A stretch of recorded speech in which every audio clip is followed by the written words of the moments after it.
Stand up. Well, hello and happy Monday. Thank you very much for pressing play on today's episode of Stand Up, where I'll be joined by Bill B in D.C. That conversation begins at 43 minutes. Bill and I caught up late last night, trying to get a hold of each other all day, but both of us very busy with our kids, which is awesome. But we connected at 10 p.m., which is good, because we got as much of the news to talk about as we could, and he was insightful, thoughtful, and smart as always. Really enjoyed that conversation. I hope you had a great weekend, and I am now broke because I took both of my girls skiing. Julia and I went Friday, and Ava and I and her boyfriend went yesterday, and man, I don't know how you could do it. If you don't buy a season pass, like early in the season, for about $1,000 at some places, most places, then you are screwed. If you want to take your kids just for a day of skiing, $150 a ticket? Come on, son. Anyway, I'll stop complaining because I'll spend any amount of money I can, including that I don't have, to hang out with my daughters. Nothing better than a day with my girls, especially because they're 18 and 21 and moving out. Julia moves at the end of July, and Ava has been moved out for a couple of years, but will be moving to Europe herself sometime in June, and that's probably temporary for her and her boyfriend, but very, very excited for all of them, Val, Julia, and Ava, going to live in Europe, and that will be awesome, but I will miss them. But I will also have a big house to have parties in. So I hope to see you there. I hope to see you in Las Vegas, April 9th through 12th at Podjam 3. It's coming together. It's looking exciting, and I really want you to join us. I promise you will have a great time if you come. Get your tickets now. They are at the top of the show notes today and every day between now and then. All right. Well, I've got your headlines and some great clips from the weekend, as I do. Time for headlines and clips, what I call the shit show. Here's a jingle John wrote. It's Pete's Headlines and Clip Show. Get in on the shit show. Oh, yeah. More than a shit show now. It's a war, right? Well, the war continues in Iran, the Israeli-U.S. joint invasion, and it has already spun way out of control. But don't worry, plenty of black smoke for Iran's new leader. They've elected a new leader, and he is the son of the old leader, which is really weird for a country that tried to get away from monarchy in this idea. His daddy didn't want him to be the supreme leader, apparently, but they elected him just that, the position his father held for nearly 4 decades until he was killed by these airstrikes more than a week ago. This is unacceptable for our dictator, Tot. He said that Mojtaba Khomeini is unacceptable. It's going to be unacceptable. And, of course, he probably doesn't have long for this world if the patterns continue. The younger Khomeini's selection, however, shows that Iran's hardliners have been empowered, which is a very bad sign for the war, according to every expert and analysis. And the conflict is continuing to spin out of control across the Middle East, affecting the entire world because now oil prices spiked. That's the next big story. As the war spreads across the Middle East, the price of oil surged past $100 per barrel for the first time since Russia's 2022 invasion of Ukraine. Maga Teresa, in a social media post, said surging oil costs are a very small price to pay to get rid of the Iranian regime. However, traders are worried that the war in Iran will lead to prolonged restrictions on the flow of oil around the globe. Well, yeah, most likely. Highly likely. Probably. Maybe not. In the U.S., diesel fuel prices are rising more rapidly than regular gas, which affects more Americans, even those who don't own diesel-powered vehicles, because many of the diesel-powered vehicles deliver all the nonsense that we use, and some of which we need, like toilet paper. But we don't need everything that we're ordering. I mean, let's be clear. And the costs are adding up. The war that General Fatton started with Iran has already cost 7 American lives, and others succumbed to his injuries as a result of that attack that the other 6 died in. And King Hungary VIII wouldn't even remove his hat or bow his head for them because we know he thinks they're all suckers and losers. Cost us an estimated $890 million to over $1 billion a day, this war. The initial 100 hours of operation cost $3.7 billion. Two of the largest single-day price increases in a barrel of oil in history happened this week. We bombed a school and killed 175 little girls. Both CNN and New York Times have done investigations into that, and you can literally, they're sharing video, see an American Tomahawk missile that is laser-guided hitting the school. It's just absolutely horrific. And so far, I think it's fair to say we've been mostly insulated from the violence that we're inflicting on the rest of the world, but I mean, it won't last. He's a madman. He's got to be stopped. And that's just some of my thoughts.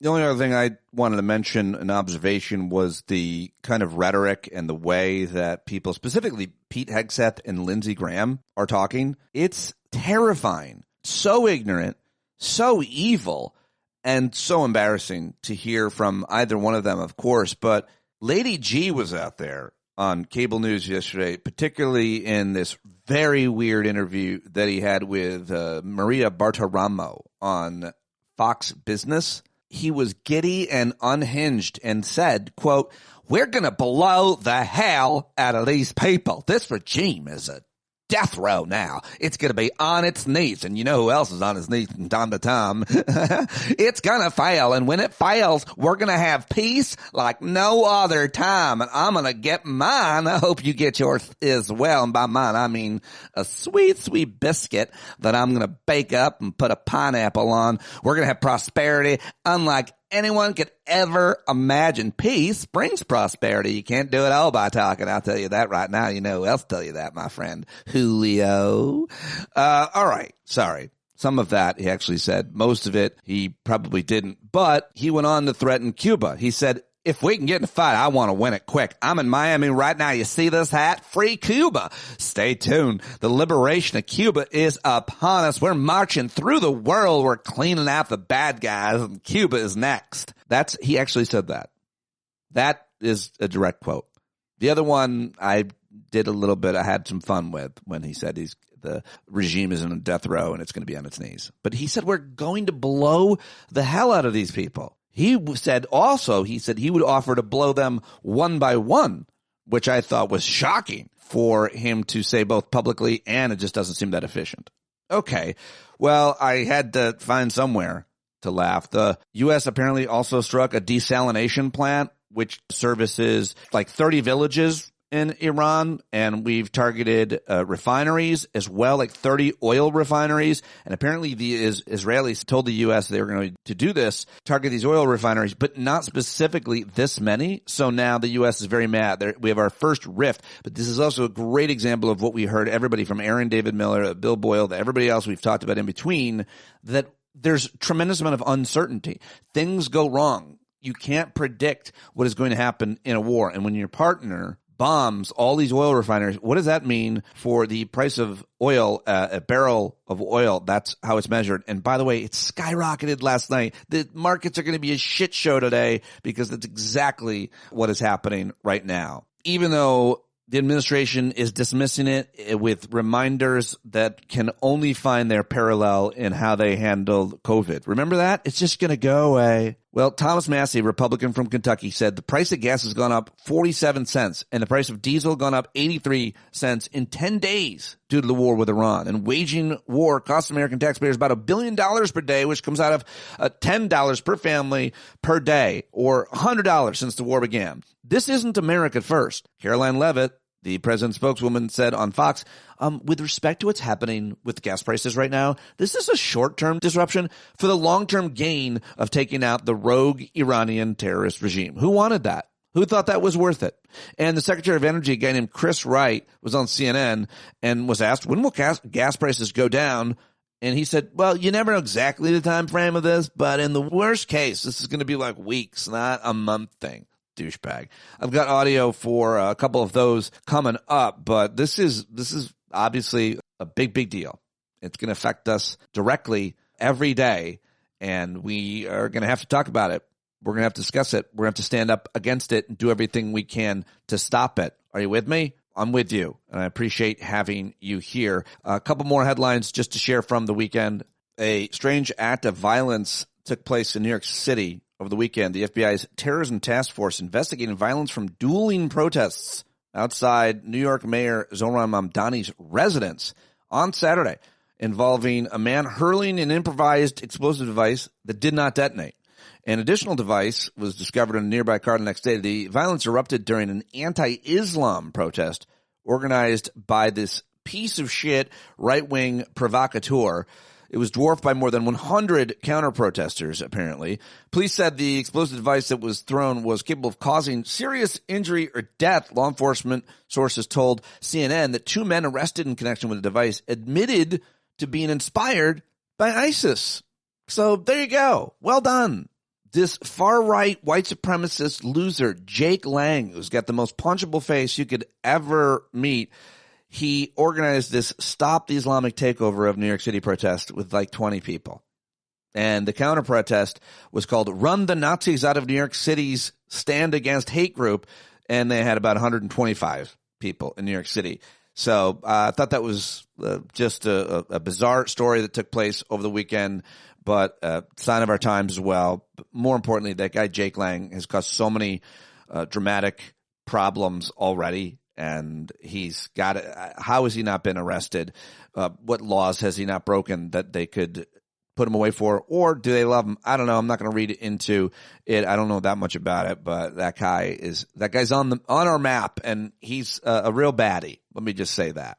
In other news, in other wars, the U.S. military killed 6 more in a strike on an alleged drug boat in the Eastern Pacific. NPR reporting that this morning. Orange Julius Caesar says he will not sign any other bills until he gets to sign his Save America Act into law. And I can't imagine that that's going to happen.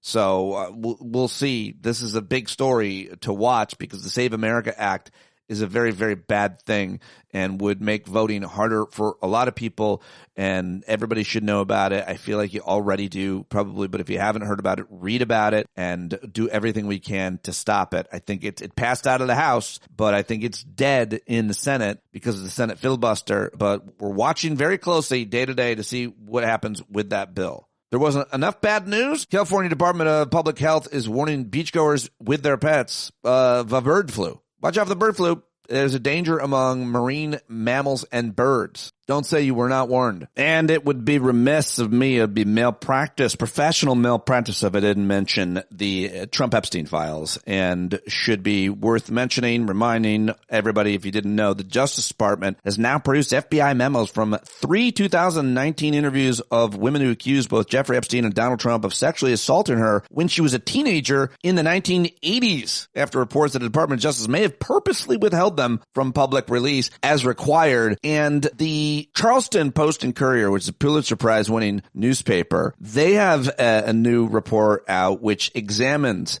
the accuser's claims against Epstein and Trump. And I haven't read it yet, but I'm going to after this, and we'll talk more about it. But this is such a huge and important story, and we need to figure out if it's true. I don't know how we can possibly do that, but the fact that these allegations exist, they have something to do with maybe the war and the rest of the distractions. So just a couple of other things I wanted to mention here in the headlines. We'll get to clips. Last year, you may remember the Lion King told pregnant women not to take Tylenol, as he promoted unproven ties between the fever reducer and autism and touted an old generic drug as treatment for a developmental condition. Well, guess what? For nearly 3 months after that, new research found Tylenol orders for pregnant women showing up in emergency rooms dropped, and prescriptions of the generic drug for children rose. So believe it or not, some people believe and trust Velveeta Corleone over their qualified physicians. Case worth watching, flagged by our friend Steve Bennett at Mad Owl Blog, which is a daily read for me,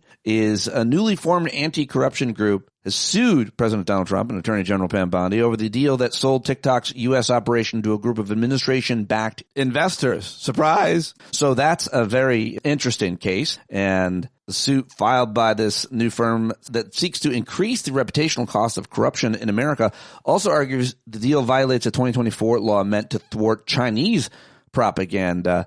It's a suit filed by the Public Integrity Project. Public Integrity Project, a law firm that seeks to raise reputational cost of corruption in America. Very interesting. Maybe worth reaching out to talk to that group. And a Nature report was killed by Donald Trump. That's a great headline at the New York Times. Nature report killed by Trump is released independently. A draft assessment of the health of nature in the United States is grim, but shot through with bright spots and possibility. Scientists and other experts were preparing a first-of-its-kind assessment of the health of nature in the United States when President Trump returned to the White House. Well, guess what? He canceled the report. But the researchers went ahead and compiled it on their own. This week, they released an 868-page draft for public comment and scientific review, and I'm going to try to get one of the scientists from that to join me on the show. But many of the preliminary findings are grim. Freshwater ecosystems across the country are in crisis, overdrawn, polluted, fragmented, and invaded. Marine and terrestrial ecosystems are degraded with reduced biodiversity. An estimated 34% of plant species and 40% of animal species are at risk of extinction. Human pressures on nature are eroding the necessities it gives us, such as clean water, food, health, livelihoods, and protection from storms and fire. But there is hope, and the authors emphasize the ability to chart a new course, and that is where I want to pick up with one of those experts. So the report's name has changed from the National Nature Assessment to the Nature Record. So look for it, and I will too. And those are your headlines. Let me know what I missed. Email me, standupwithpete@gmail.com. Now let's get to the audio clips. Grabbed a few good ones from the past few days. You probably saw that former presidents Obama, Clinton, and Biden, former Vice President Kamala Harris, former First Ladies Hillary Clinton and Joe Biden were joined by thousands of others in a 5-hour public homegoing service at the House of Hope for Reverend Jesse Jackson. 3 former U.S. presidents and a galaxy of luminaries paid tribute to the civil rights leader Friday on the South Side, reports Chicago Sun-Times. And I just grabbed a couple of clips from it, though there are like highlight reels of the funeral that I think like the New York Times and others put together, which are really interesting and worth watching and learning more about Reverend Jesse Jackson and all that he saw and all that he led and went through. And so anyway, here is just a couple first from Reverend Dr. Jamal Bryan, which I really liked. It was on a wintry night, January 6, 1919. Theodore Roosevelt died of an embolism coronary. When the word came back to the Vice President Meslin, he asked, how did he die? The answer responded back, he died in his sleep. Vice President Meslin said that makes sense, because had he been awake, there would have been a fight. Jesse Jackson died in the middle of the night, because had he been awake, there would have been a fight. Ladies and gentlemen, we are here because this is the first modern prophet in American history to prove to be bulletproof. This is the very first prophet that the government could not compromise and was able to stand. Those of you who are wondering why we have been here this long, the service wouldn't have been this long if we were able to go to the Capitol, but the Capitol is now only reserved for pedophiles and podcasters.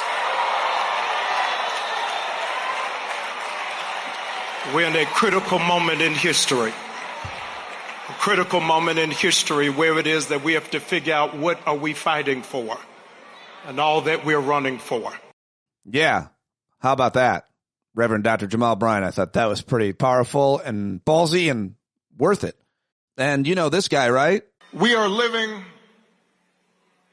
in a time when it can be hard to hope. Each day we're told by those in high office to fear each other and to turn on each other, and that some Americans count more than others, and that some don't even count at all. Everywhere we see greed and bigotry being celebrated, and bullying and mockery masquerading as strength. We see science and expertise denigrated, while ignorance and dishonesty and cruelty and corruption are reaping untold rewards. Every single day we see that, and it's hard to hope. But this man Reverend Jesse Lewis Jackson inspires us to take a harder path. His voice calls on each of us to be heralds of change, to be messengers of hope, to step forward and say, send me. Wherever we have a chance to make an impact, whether it's in our school or our workplaces or our neighborhoods or our cities, not for fame, not for glory, or because success is guaranteed, but because it gives our life purpose. Oh, man. Almost brought a tear to my eye. Seriously. I love that. I love listening to him talk, and I'm not ashamed of it. All right. Well, moving on. Let me get to somebody that should have nothing but shame, but doesn't somehow. Or maybe he does, and that's why we have all these wars, because he's always being blackmailed. Lindsey Graham, everybody. Senator Lindsey Graham. I mentioned this and did my impression of it almost dead on. Here it is. And we're going to win. All Israel right, and the United States, you just wait to see what comes in the next 2 weeks. The next 2 weeks meaning what? We're going to blow the hell out of these people. This regime is in a death row now. It is going to be on its knees. It's going to fall. And when it falls, we're going to have peace like no other time. We're going to have prosperity unlike anyone could ever imagine. Peace brings prosperity. You can't do it by talking. The Democrats criticize this operation. They didn't do a damn thing. These men and women in the military should make us all proud. Oh, he is so insufferable. There, I said it for you. What a terrible, terrible person. And he was one of the cheerleaders, obviously, for the Iraq War. Even Meghan McCain, who he's like an uncle to. He was best friends with John McCain, or kind of a pilot fish to John McCain. But she put out a post yesterday. Let me see if I can find it here.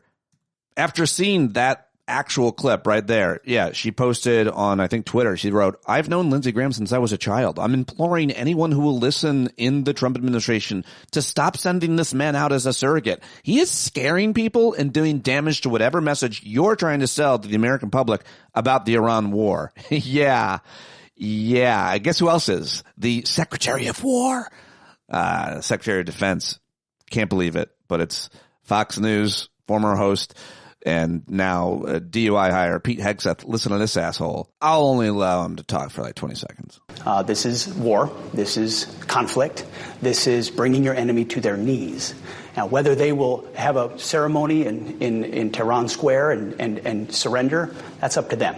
Every word he says, Trump is living in his mind. And that's not only true of Hegseth, but everybody else, Kristi Noem, Pam Bondi. What is he thinking? What does he think about what I'm saying? I know he's watching me. Horrible, horrible, horrible person and people. Okay, and finally, the list of, I've got 3 horrible people for you. These are 2 talking.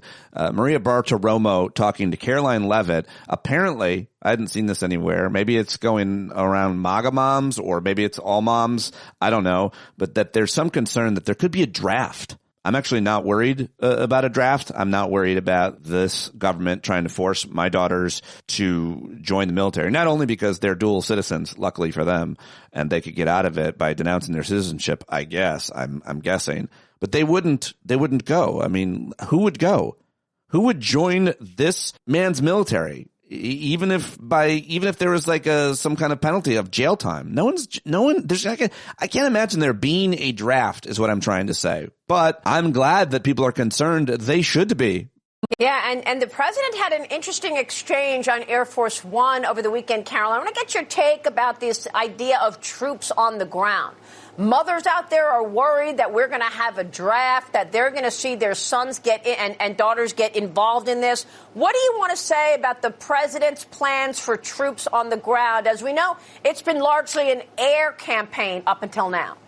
It has been, and it will continue to be, and President Trump wisely does not remove options off of the table. I know a lot of politicians like to do that quickly, but the president, as commander-in-chief, wants to continue to assess the success of this military operation. It's not part of the current plan right now, but the president, again, wisely keeps his options on the table.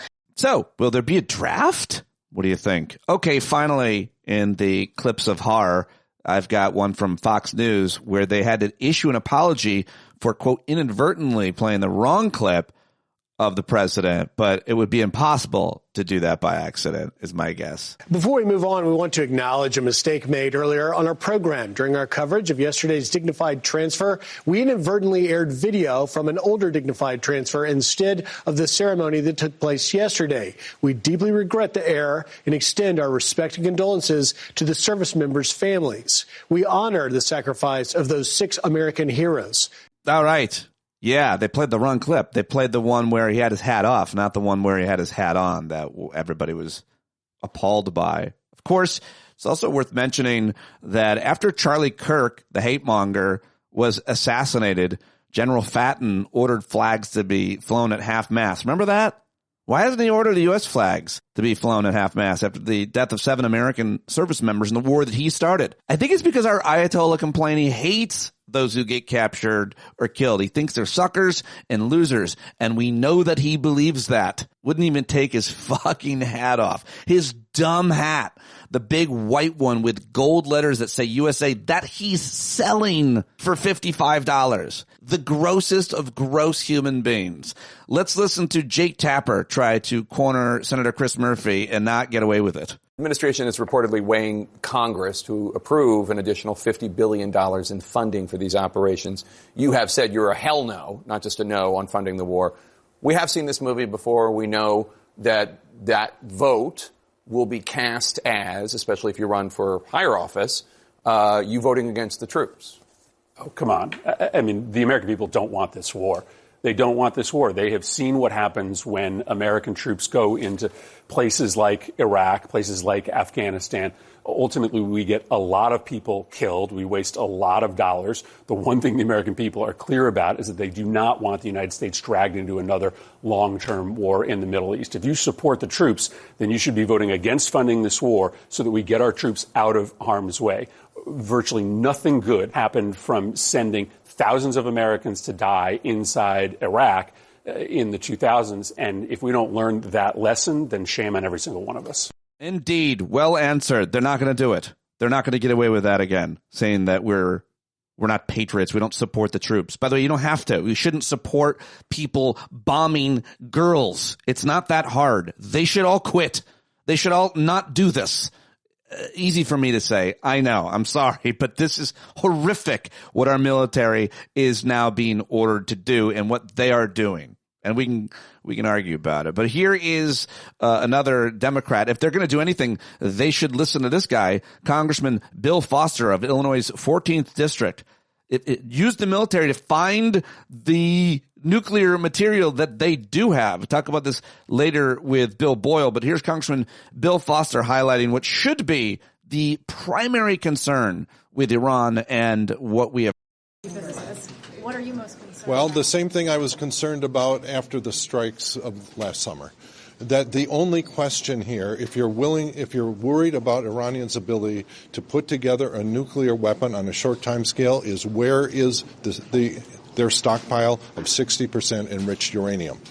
We have heard that they had never had a plan, not last summer and not now, to destroy that, to seize it, or to put it under international inspection. And until that happens, Iran will be very, very close to making, as many, in a non-classified situation, many observers have pointed out, Iran can use that material to make a handful of Hiroshima-style nuclear devices.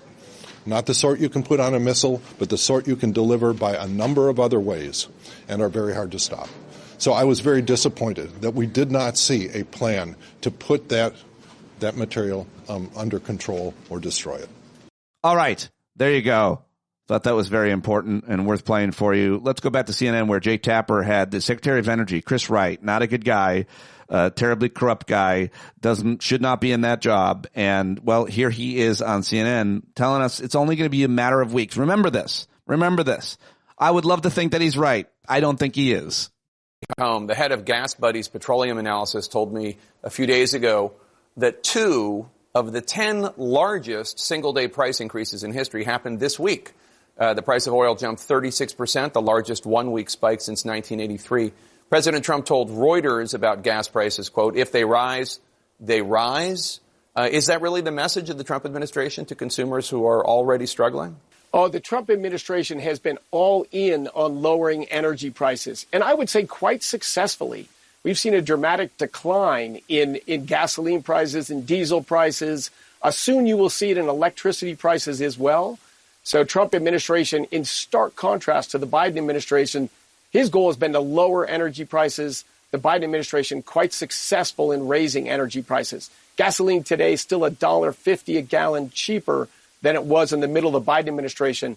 But you're right. We want it back below $3 a gallon, and it will be again before too long.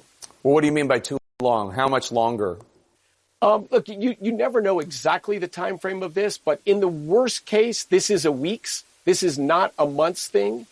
This is Iran has continued to build up their capabilities. First, a massive expansion of their missile program so that they can shield the completion of their nuclear program. It is simply unacceptable for the United States, for the Middle East geography, and for the world economy to have a terrorist regime with nuclear weapons and a gigantic missile arsenal. They've raised energy prices for Americans for decades. It's finally going to come to an end. Everything he said is the opposite of what is happening and what will happen, is my best guess, and probably yours as well. But we persevere and move on through the clip show, because now I've got Democratic candidate for Senate in Maine. There's still a primary between him and Janet Mills, the governor, coming up. But this is Graham Plattner answering the question about trans kids in sports, trans girls particularly in sports. Perfectly, I think he answers this. The whole campaign is funded by a billionaire not from Maine. Which campaign? The anti-trans campaign in Maine. It's funded by an out-of-state billionaire to make sure that we have this discussion and we don't talk about raising his taxes. That's why it exists. This doesn't – I think there are like 2 trans kids that compete in high school sports in Maine. There are 40,000 Mainers who are going to lose health care because of the lack of the ACA extension. I'm sorry, one of those things seems very important and real to me. One of them seems like an invented culture war scare to keep people divided. Yes, perfectly said. Write it down. Copy it down. That's the message. Well done, Graham Plattner. Okay, now I've got to get to a couple of the bright lights in the Democratic Party. First is former Transportation Secretary Pete Buttigieg. He was on the Midas Touch podcast, and this is a smart analysis, as always, from Mayor Pete. Yeah, the symbolism could not be more extreme, right? The commander-in-chief, as a side hustle, literally owns a club for rich people that costs $1 million just to get into. And he's on the sidelines of the golf course at that club, launching American troops who, of course, aren't the kinds of people who can buy memberships to Mar-a-Lago or, invest in his crypto fund. They're the ones who are going to be paying the price. Think about this. You've got money from the Middle East going into the Trump family crypto fund, while you have Americans going to the Middle East for Donald Trump's war. It could not be more upside down. More wrong in terms of the priorities and the interest that this president has at heart. But it's because he knows that this isn't going to impact him or his buddies. The richer you are, the less you are likely to feel either the deployments themselves or the tax dollars that all of us are sending abroad at the moment when there are tax cuts going to the richest. This is another thing, right? America doesn't usually cut taxes, especially for the wealthy, in the middle of a war effort. George W. Bush changed that. We had a tax cut at the same time as the Iraq war. Most of us Americans, not just Democrats, believe that that was wrong on both counts, that the war was wrong, and that the enormous deficit, the debt we're going to be paying for the rest of our lives, created by that tax cut for the rich was wrong. All of these things are connected, and we've got to demand better. Now, here's the important thing. The American people already understand what's going on. Right? Most Americans reject having a war of choice in Iran. Most Americans reject the Trump tax cuts for the wealthy. Most Americans reject the idea that it's okay to cut healthcare, cut Meals on Wheels for seniors, cut doctors and nurses at the VA while all of this is going on. The important thing now is to make sure that the American people have our voice heard, whether that's town halls, taken to the streets, but most importantly of all, of course, at the ballot box. Yes, indeed, at the ballot box where he, I think, probably wants to be on the ballot. What do you think, Mayor Pete? for president? Does he have a chance? Would you support it? I mean, you would support anyone, I'm sure, including Quiet Fart. But, I mean, I think that he's probably running. So the conversation's going to happen. Here is another potential candidate, maybe the one I would support the most. I think probably one of the smartest, most charismatic, effective. It's Congresswoman Alexandria Ocasio-Cortez. What's your message to Americans who think that bombing of Iran was in some way sort of intended to distract Americans from the Epstein files? Well, listen, I think we're seeing this pattern, right? Trump has impulsively went in on Venezuela. He impulsively went in on Iran. There was no exit and no end game for either of these situations. It led to increased global instability everywhere he goes, and every time he's done that, it has been consistent with a spike or a revelation in what is happening with the Epstein files. I don't think that coincidence is something to dismiss off the cuff. I think that he feels existentially tied to it, and I actually think that it is one reason that he must be removed from office, because if the Epstein files has such a hold on President Trump and this administration that they are willing to plunge us and risk world war in order to save themselves politically, that is a person, the definition of someone that cannot make objective decisions for the American people. Yes, well said. As always, AOC, well done. And I also have a clip from Heather Cox Richardson. I know a lot of you subscribe to her, trust her, and this was fairly optimistic in tone. So I wanted to wrap up with this and then some jokes, of course, from the boys at Saturday Night Live's Weekend Update. But first, Heather Cox Richardson. So much is coming at us so fast, and I know it's exhausting. We're in it now. I kept telling you it was going to be bad in the spring. We're there. It's bad. It's going to get worse in some ways, but it's going to get better in others. Can't you feel the transition, the rockiness, the choppiness? It's very much there right now, and it's going to be a rough ride. But I'll leave you with a story. There used to be a guy I would read who wrote once a year on a blog I read all the time about how to keep yourself safe on the road. He was a long-haul trucker. And I read it every year because I in my job at the time, I had to drive a long way. And, why not take advice from a guy who knows how to do it? And one of the things that he said that has always stuck with me is that if you're in an accident or approaching an accident, keep driving. That he said, the difference between making it out of an accident and not making it out of an accident is often keeping your hands on the wheel and just continuing to drive. Like, don't take your hands off the wheel and put your hands over your eyes because you're heading into a bad situation. Just keep driving. And that I kind of feel like that's where we are right now. We're in that moment when we just need to keep driving, trying to keep it, between the navigational beacons, if you will, permit me to mix my metaphors, and recognize that those of us who are trying to do that, we're just doing the best we can, give each other a little bit of slack. But there are an awful lot of us trying to hold the ship steady right now.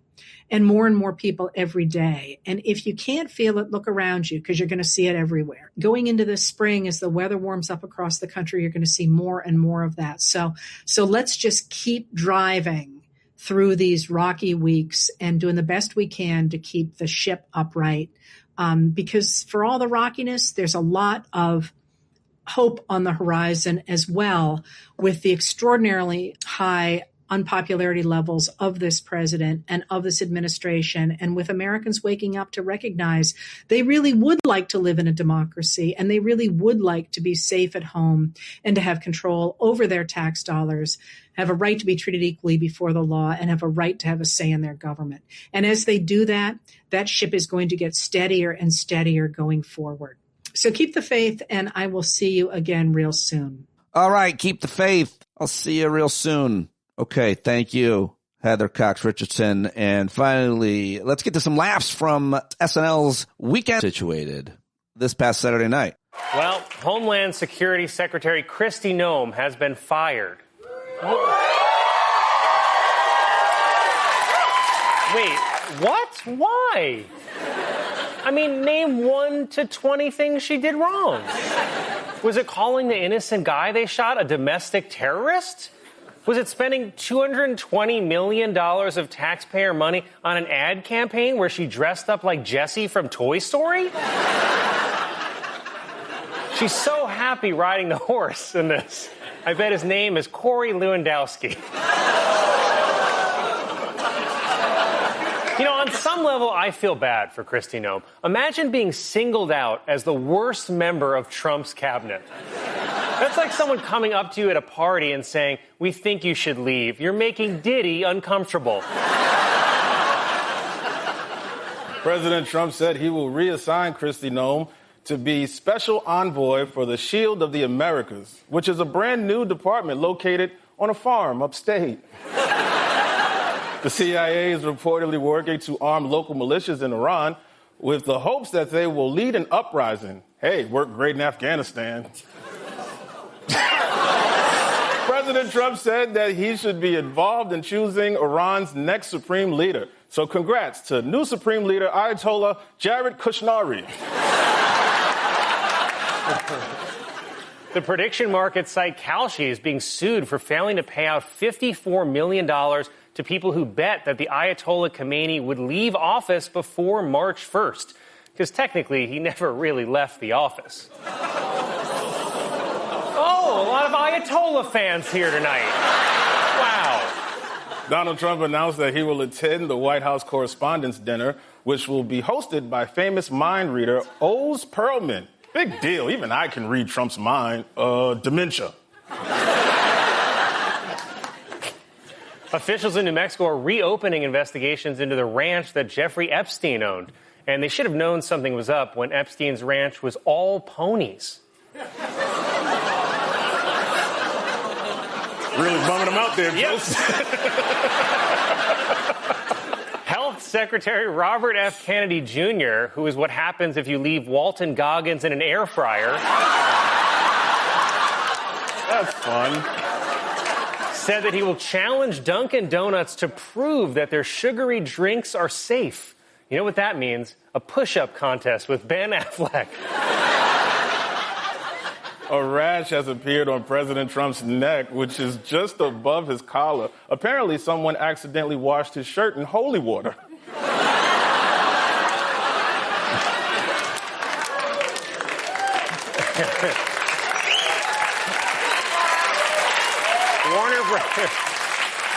Warner Brothers World Abu Dhabi is officially developing a Harry Potter-themed land in the United Arab Emirates. So hopefully they know the spell for Missalum Deflectus.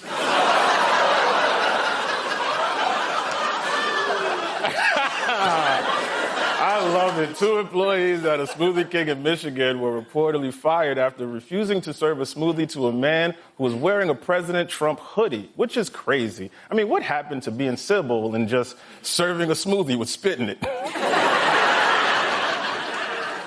Timothée Chalamet is being criticized by major opera and ballet organizations after he said that no one cares about those art forms. Chalamet made the comment on a press tour for his movie about ping pong.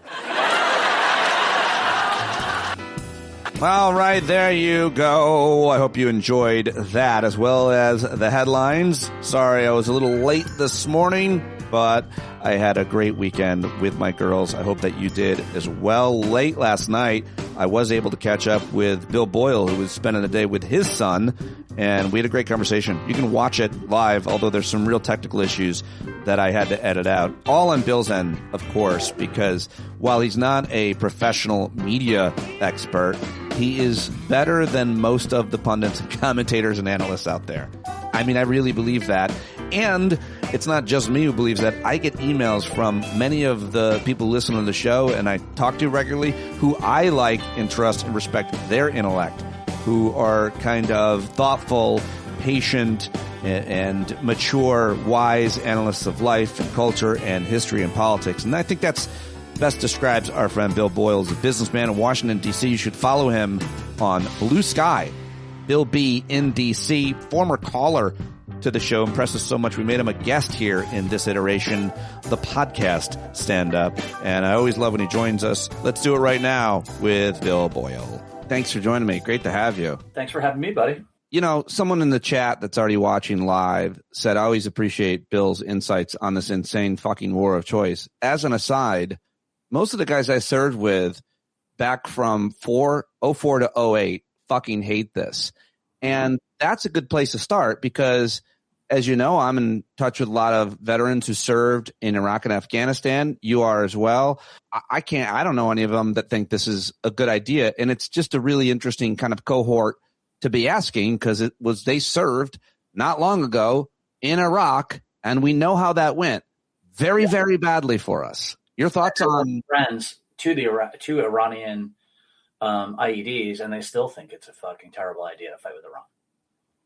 Guys who were injured as a result of Iranian supported, built, whatever IEDs, and they still think it's a bad idea. They don't want revenge. Well, no, I mean, they know what's going to happen. They understand the stakes. They understand how many innocent people are going to get hurt. They understand how pointless ultimately all of this is, given that we're unlikely to be able to militarily defeat Iran in the way that people think we might or want to, or the way the White House is talking about it. Trump's talking about unconditional surrender. That's never happening here.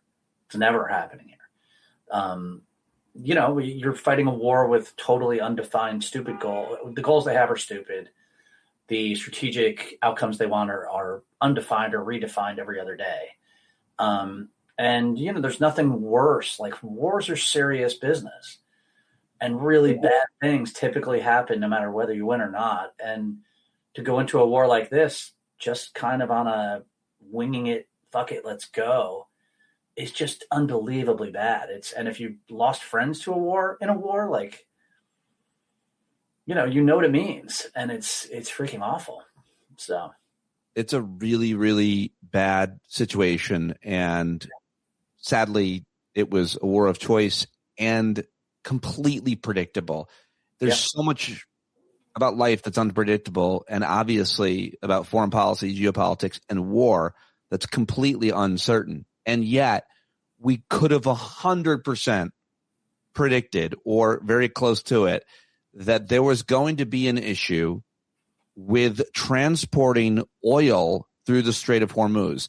Anytime anybody has ever talked about invading Iran, that's one of the most important pieces of leverage Iran has, the region has. And tonight, as we speak, stock trading futures, when markets have opened, in addition, in other parts of the world, obviously, it was up to $114 a barrel at one point. It's lingering about 110. We're talking on Sunday night. Who knows what could happen?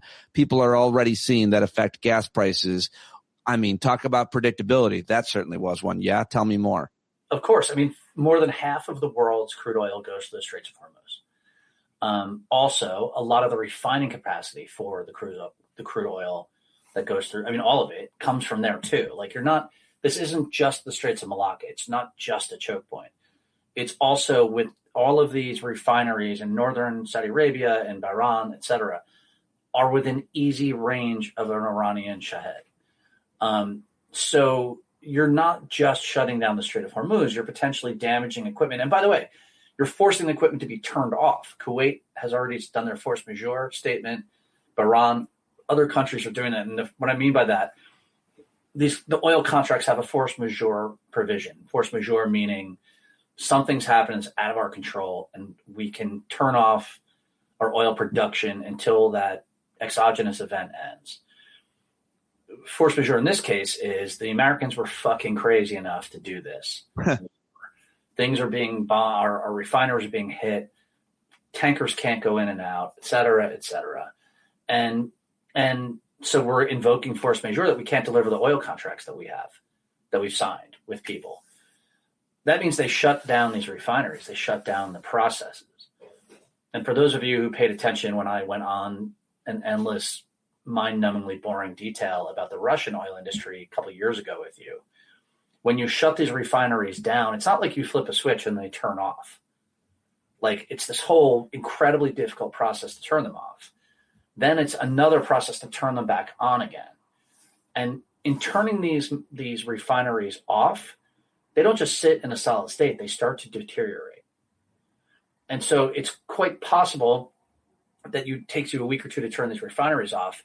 something goes wrong, it might be a year before you get it back up and running again, because you have to go and get parts and figure out what went wrong. These are gigantic logistical machines that have tons of equipment that's multiple failure points.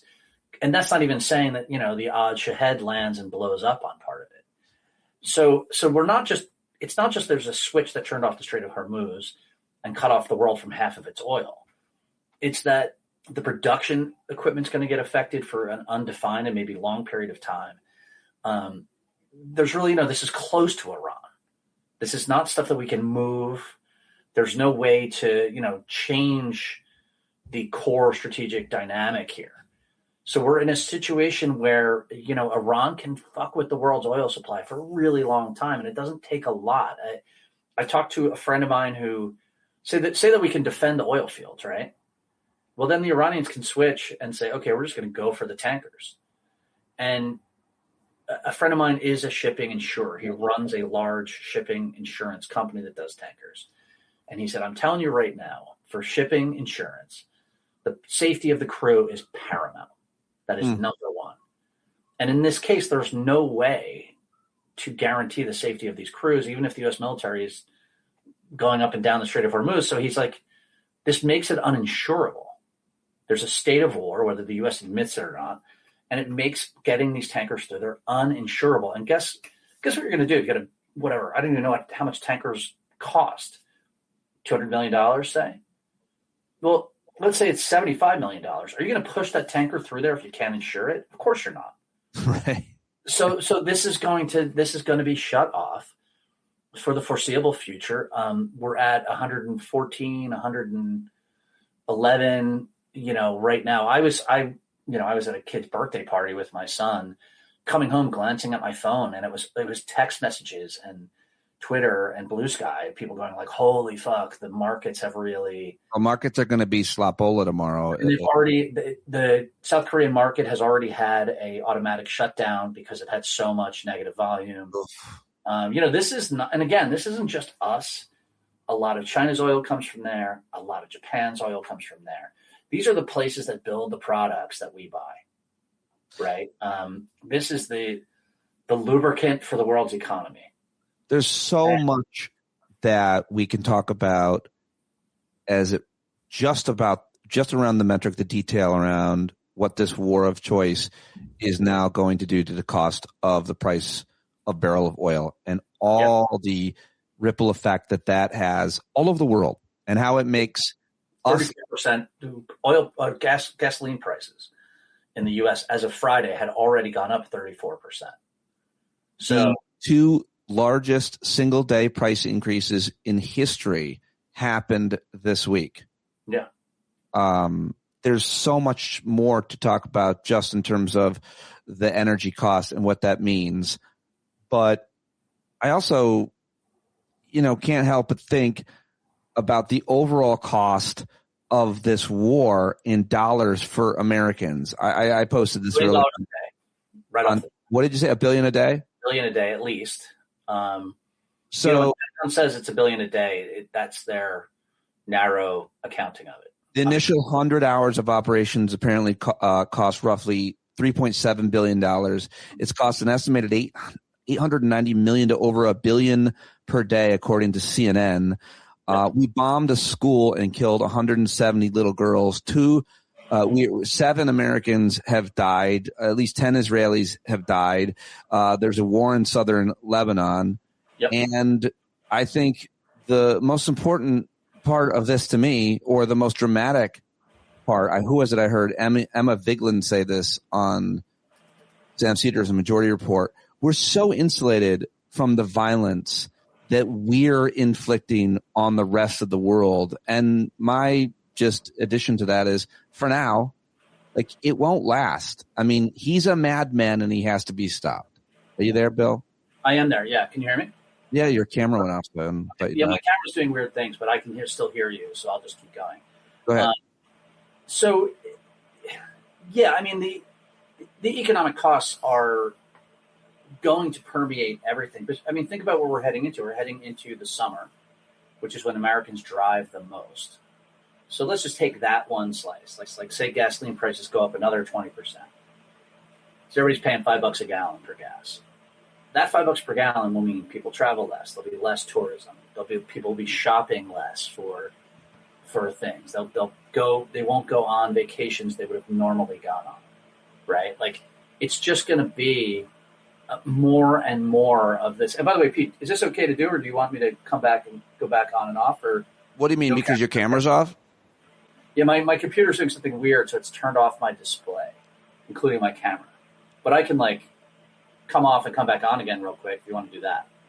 Yeah. Also, the link that I sent you, you can just go through your phone and use your phone. Hold on. Okay, we'll do that. Check your email. I'll keep talking while I go.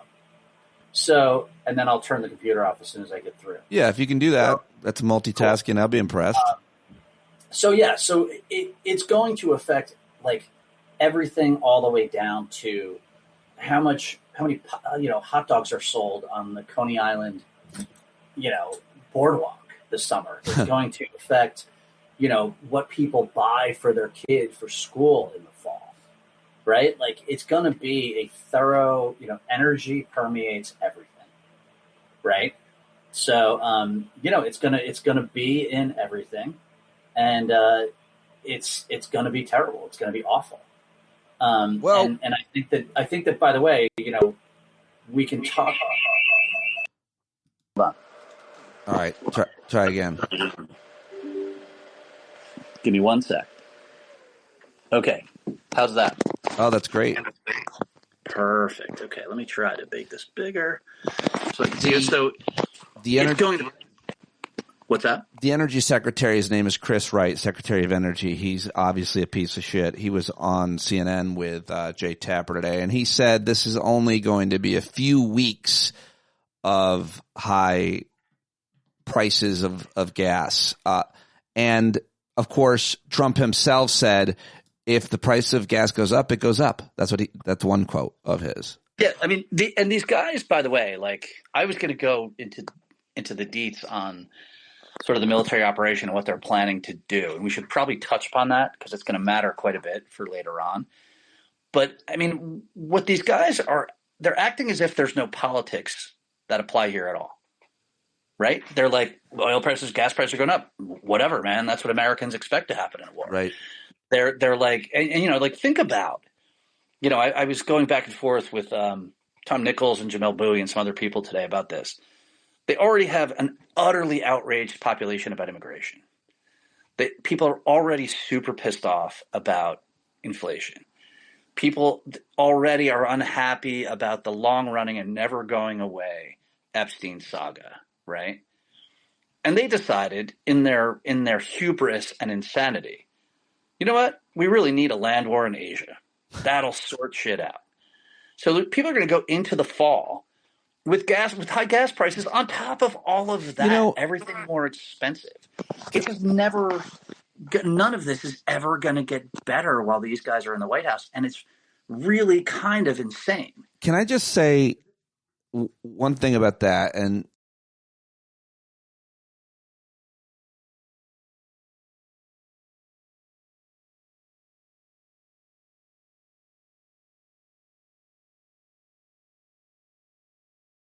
so who in the administration, much less in the U.S. Senate or House, wanted to do this right now? Who is pressuring Trump? Let's go now. I think I haven't seen any reporting that Hegseth or Rubio or anyone else was pushing for this. The only person I've seen that was pushing for this is Bibi. Yeah, I think that's right. I mean, I think basically what happened is that this has been in Trump's ear. I think this is actually driven almost entirely by Trump, because Trump has Putin's. I'm a world beating guy who's going to change everything and be known for history as this great conqueror. That's what's going on in Trump's head, and this is an expression of his narcissism, his grandiosity, and his his basic authoritarian needs, right? That's what this is. And it resembles to a great degree, when fascist Italy was starting to get stale, and it wasn't working out very well. Mussolini, his move was to invade Ethiopia. And that was a way to re-energize the fascist revolution in Italy. And I think that is basically what happened here. I think this is mostly about Trump. Bibi has been, by the way, trying to get this to happen with every American president for 40 years.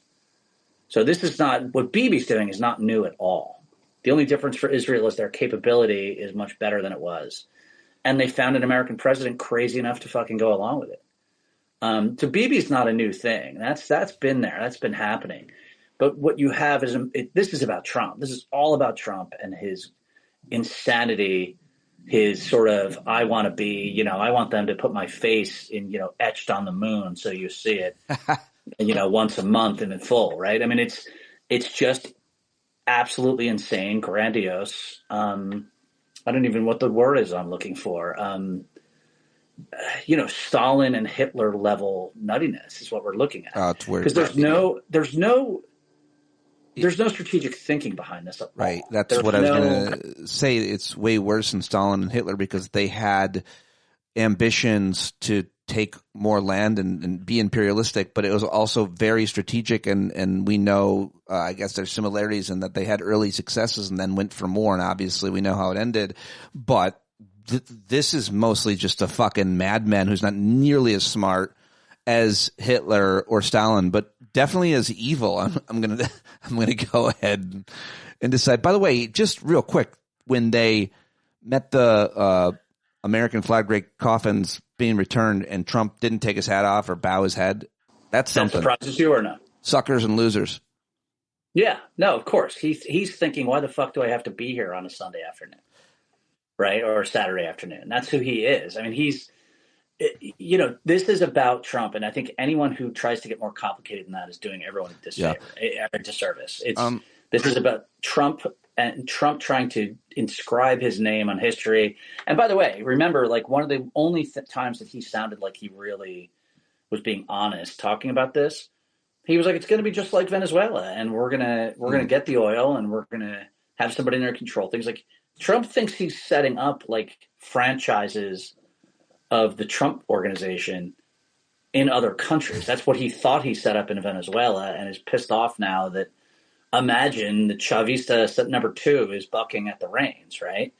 But that's what Trump is trying to do. He's trying to set up like further franchises, and it's completely nuts. And I honestly don't think we need to even talk about it that much. I think that's just obviously what it is.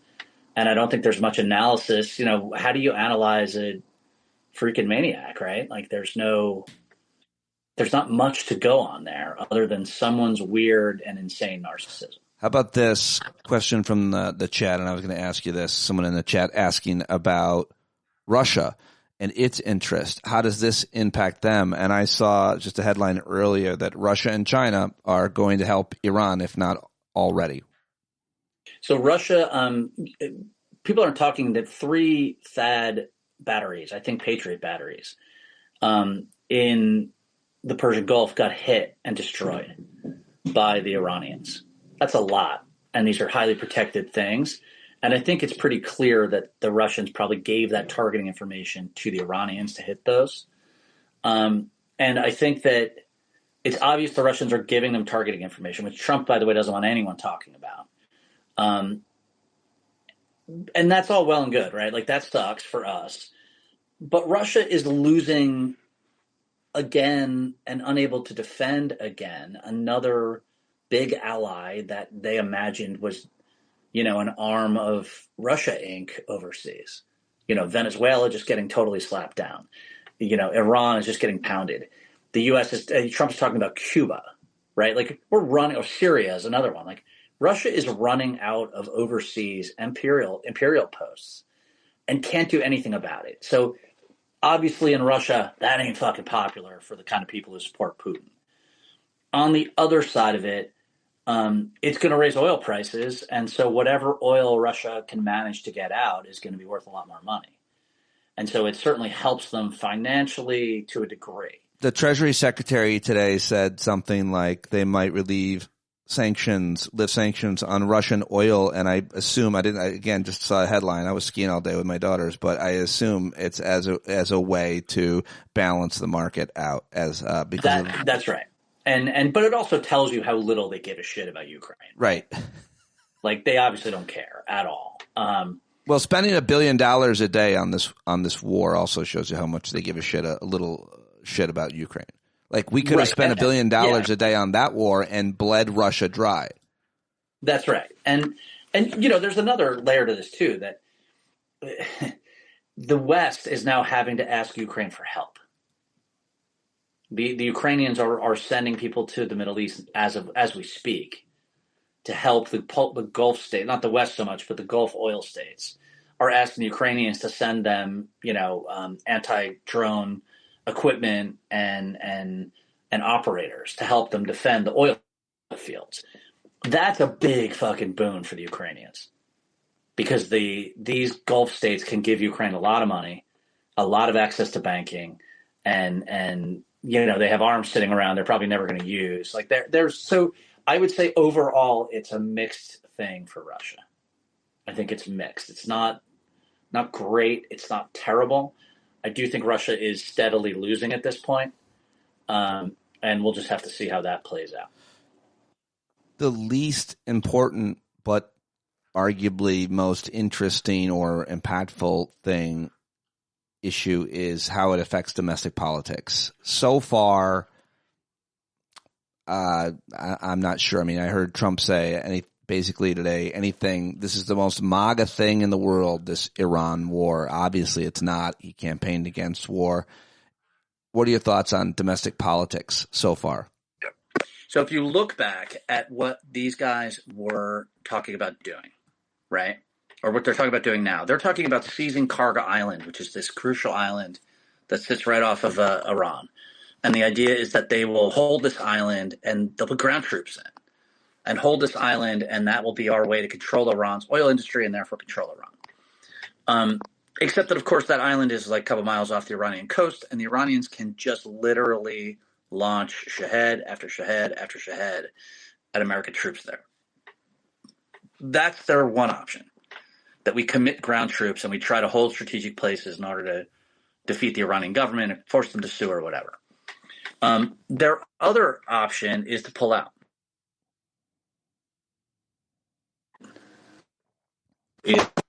Same.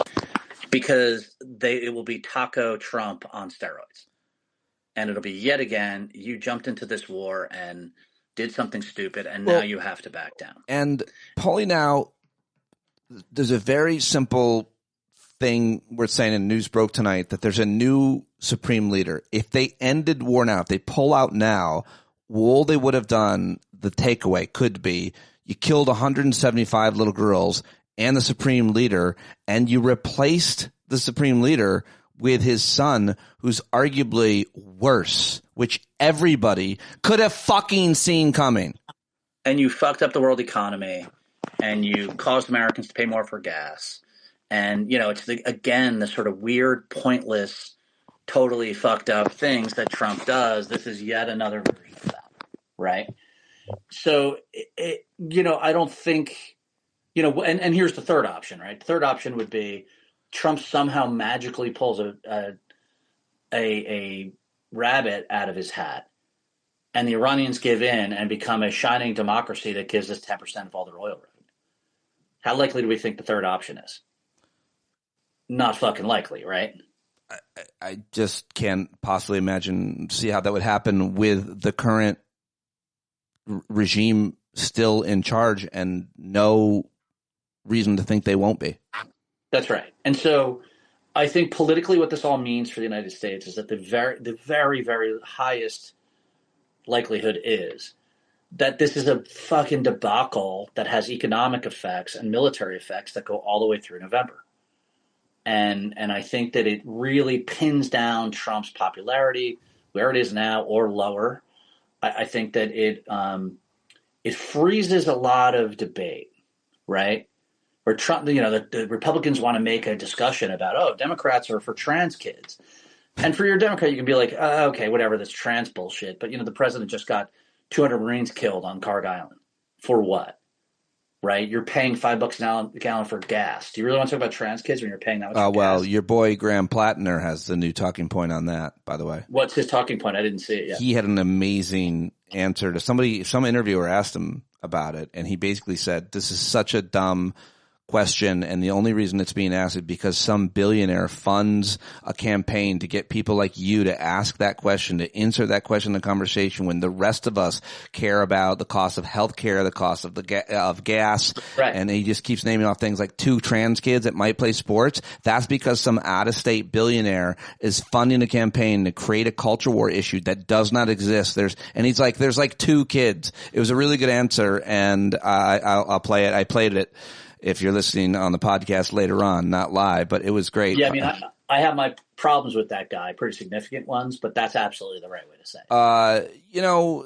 Somebody in the live chat looks to be supportive of this. We got like 110 people watching on online right now, Bill, supportive of the Iran war and something about, the obliterating their nuclear capabilities. Talk a little bit about that. I think you or someone else shared this congressman Democratic Congressman Foster, who basically, I never even heard of him, but he's like, listen, if we don't get the material that they already have and secure that, they can make rudimentary bombs and detonate them anywhere they want. I'm paraphrasing, but this whole war, this whole invasion, this whole whatever you want to call it, taking place without knowing where that material is and securing it ahead of time is probably the most dangerous and irresponsible part about it. What do you want to say about that? Well, I would say that if someone thinks the Iranians were about to create nuclear weapons, they are ignorant of actual facts. Iran has 970 some odd pounds of highly enriched uranium. When people hear that, they go, ooh, that's highly enriched. That's dangerous. It's only enriched to 60%. You need to get to 90%, which is a laborious, difficult problem, to make an actual bomb. There is no independent evidence by anybody that the Iranians were putting together the components to actually build a bomb. I think they were getting within sprinting distance of a couple of years, maybe. But their program got pounded extremely hard the last time around we did this, whenever that was last year. And the Iranians have never, it's literally, there's fatwas by Khomeini and Khatami that say nuclear weapons are haram. They're completely not okay to use. And the Iranians always, they did this thing where they had a program that to someone who sees it with clear eyes and doesn't think Iran is full of demons. And by the way, to be clear, I hate the Iranian government. They suck. They're awful. But they have always been rational, and every person who did not have an ideological axe to grind, who looked at that program and said, this is a bargaining stick. The program existed to make the West pause before it pounded on Iran, and it existed to give it leverage. But they never went for it hardcore to have a bomb ever. And by the way, they inherited this program from the Shah. This was not even a program that the Iranian government that the mullahs created themselves. This is the thing they inherited. A program, by the way, that we helped start, right? So this idea that the Iranians were 2 days away from a bomb, and without this bomb program, we were going to die. I mean, the Iranians right now, are they hitting schoolyards around the Middle East right now, like we are? They hit a no, but not to change subjects, I don't know what you're driving at, but they did hit a desalination point. Plan because one of theirs got hit. One of theirs got hit, and they hit one. And what was it? They hit one back. And that is a perfect illustration of what we're talking about. The Iranians are all about sort of matching and deterrent. Again, they're a shit government. They're a shitty government, but that doesn't mean they're irrational. And you don't have to like them to read their behavior and come up with a rational, your own rational interpretation of it. The idea that this uranium is around, by the way, these cylinders are 30 kilograms a piece. This stuff is clunky. It's hard to grab. It's hard to move. That being said, we really don't know where it all is because we've been bombing the crap out of it. It's much more likely that the 60% enriched uranium will get scattered, which is idiotic. There's no The nuclear program was always a canard, always a canard. The Iranians were using it as a bargaining chip. They agreed to tone it down with JCPOA and to back off of a lot of it. That would have worked, and it was working quite well, and Trump ripped it up. So we are here without any sort of working program to manage the Iranian nuclear program because Trump decided to destroy the JCPOA agreement that was working because he didn't like that a black guy had been in the White House before him. That's just the reality of it. We're also here, a lot of people are saying, as a result of this being a distraction from huge controversial scandals coming out around the Epstein files and Donald Trump. I don't buy that only because I don't even think Donald Trump is that stupid. I don't think that he thinks Epstein's going to go away because of this, but I do think it's a classic example of how an authoritarian figure thinks.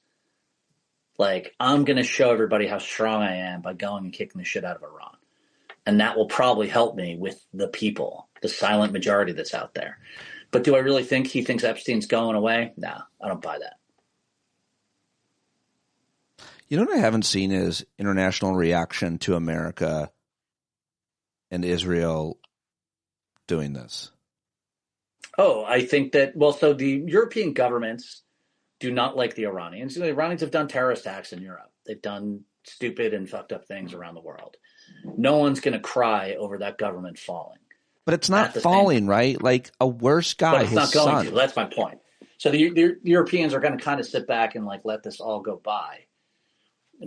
But they're not going to help us any more than they have to, and they're not going to cry over spilt Iranian mullahs, right?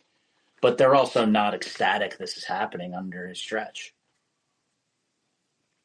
What about the Arab states, the Gulf states, like Dubai and Saudi Arabia, who are trying to join the world and be specifically tourist attractions, and now they are part of people are trying to get out of those countries and can't even get out of those countries. No one's going in to spend their money.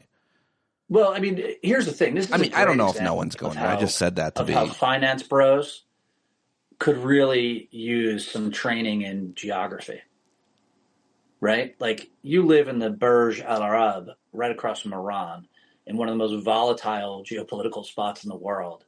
And you're like, I don't want to pay taxes in Britain. This is awesome. I'll just stay here. And of course, in the world, there is no free lunch, ultimately. You want to go to the tax haven right across from, a heavily armed and, country that's on a collision course with the United States, then things aren't going to work out really well for you and your golden lifestyle. And these places, they are built on that illusion of safety.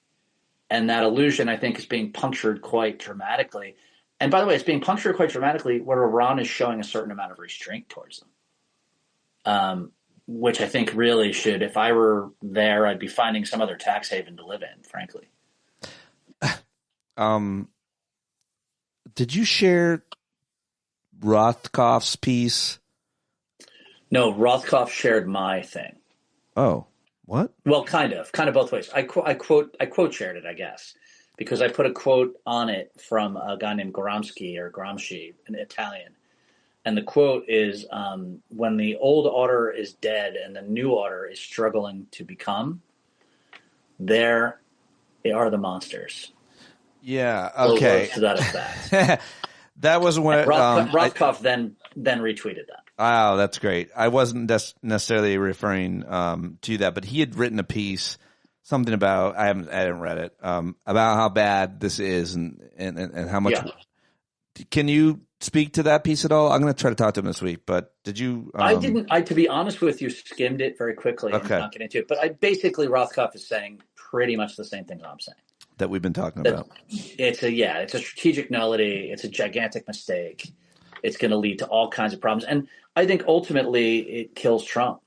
It's one of the things that destroys Trump is, people don't like this shit. This war has the lowest approval rating of any war in our lifetime. What do you make of in the war? They wasn't sold and we weren't attacked like 9/11. Right. But Pearl If Harbor. you're going to fight a war, things only get worse over time.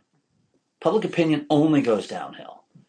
And if, they put the first Marines to Karg Island and these guys are getting pasted to shaheads all day and we lose, hope to God we don't, but we lose 300 guys.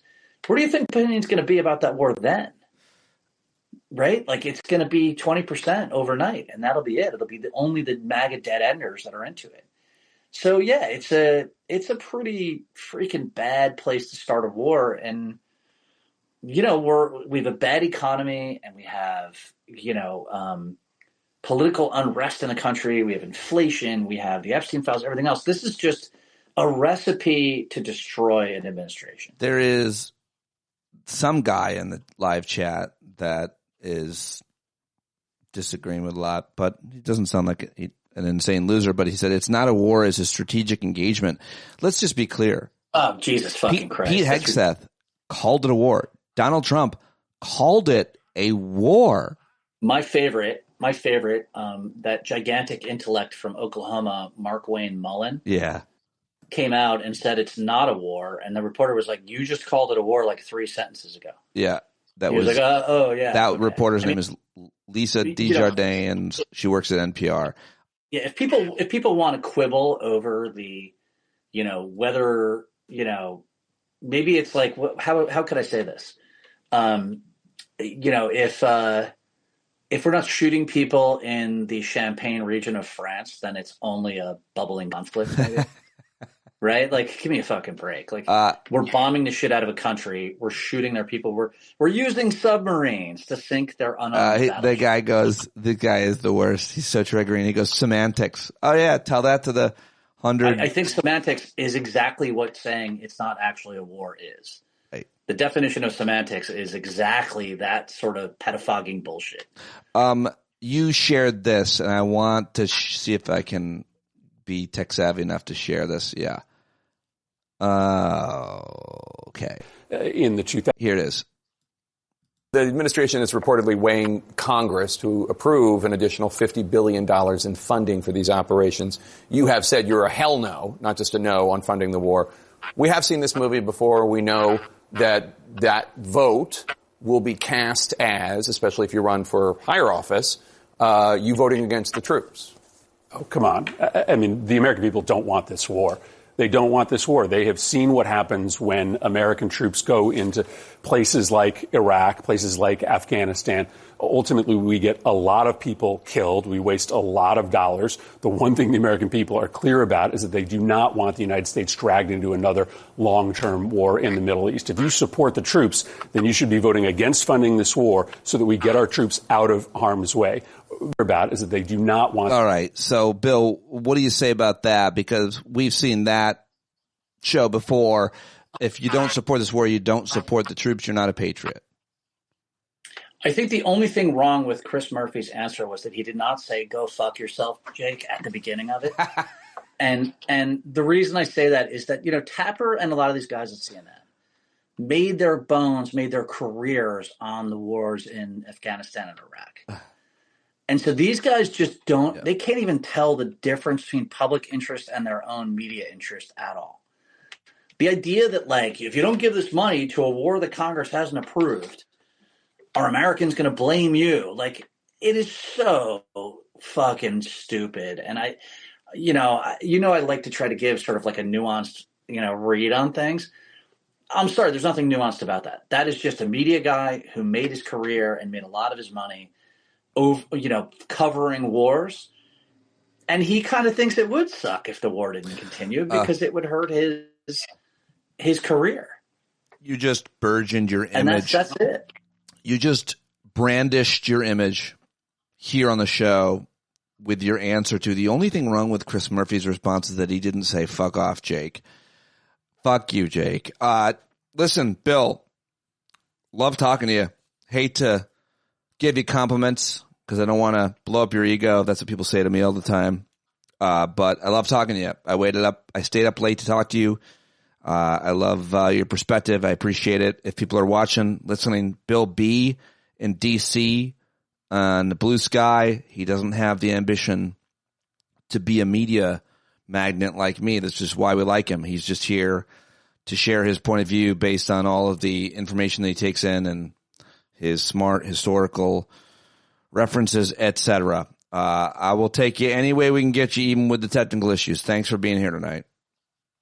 My pleasure, Pete. Thank you. And yeah, folks, I don't make $1 from this. So I don't know. Follow me at Bill B in DC on Blue Sky, and you can hear these snarky off-color remarks for free. And if you're in DC, look them up. You might get lucky. That's a negative. Yeah. No, I'm a married man. No one's getting lucky. No, I meant you might get lucky and like you guys would have a drink or something. That's all I meant. Oh, I thought you meant in the I didn't mean you're gonna fuck Bill. That would have been weird. Yeah, that would have been. That'd be super weird. Yeah, that would ruin your life if you ended up having sex with somebody who was just hanging out with us on YouTube tonight. You're a happily married man. Super folks, creepy. I will, Bill. I appreciate it. Really great stuff as always. I will say this to the 117 people listening: one lucky or watching right now live on YouTube, one lucky viewer I will have sex with them. Is lucky how you describe it for them? I would. I can't wait till we figure out who it's going to be. And then we'll decide if they got lucky, if I got lucky. With my luck, it'll be someone who's hoven. Pete, I was about to eat a late dinner. Maybe I can go before this creepy process happens. So you're going to eat at 10:45 at night? How? Then you're going to lie down? And I'm a good dad, Pete. I was doing Ben stuff, so I'm going to go and finally get my meal. Go eat, buddy. Thank you very much for joining me. Be well, everybody. Be safe. Vote early and vote often. All right, there he goes. Bill Boyle with his joke. He likes to make that joke. And then sometimes people are like, what, vote often? Wait a second. See? They're voting often and illegally. Joke. Bill Boyle. Follow him on Blue Skies. He said, that's it. That's all I've got for you. And I want to get this up posted. I'm already late. I like to try to get it up by 6 or 7 at the latest. And it's a little past 8 as I'm wrapping it up. And got to post it. Thank you very much for your support. Patreon.com/Pete Dominic. Can't do it without you. John Carroll. Can't do it without him. JohnCarroll.org. Visit it, download, stream the music. That's it. That's all I've got. Go out there and be the change you want to see. Fight the fight. Thanks for standing up with me, you bumblebees.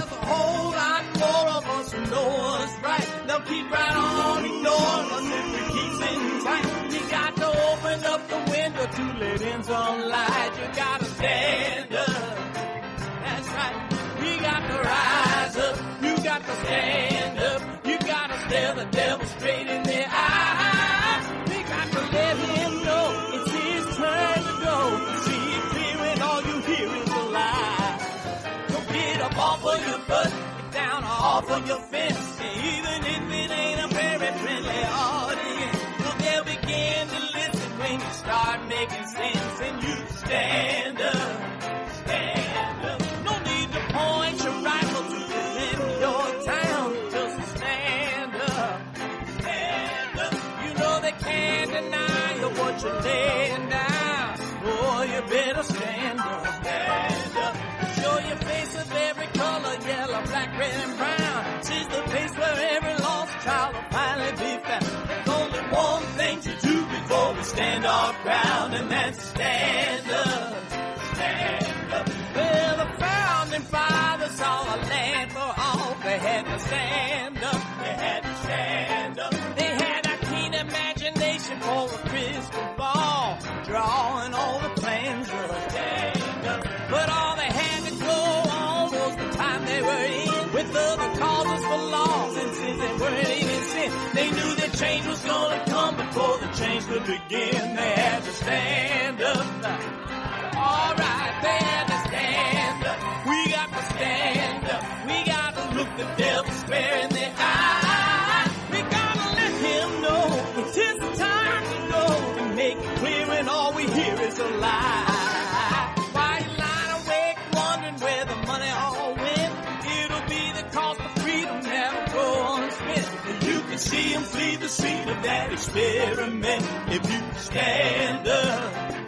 All right, we got to speak up, we got to reach up and raise your voice in every way you know how. Don't be toes up, you got to show up. Ain't no better time to do it but now. No need to pledge allegiance to no wanton tribe. Rise up, show obedience to the voice inside, and listen well and it'll tell you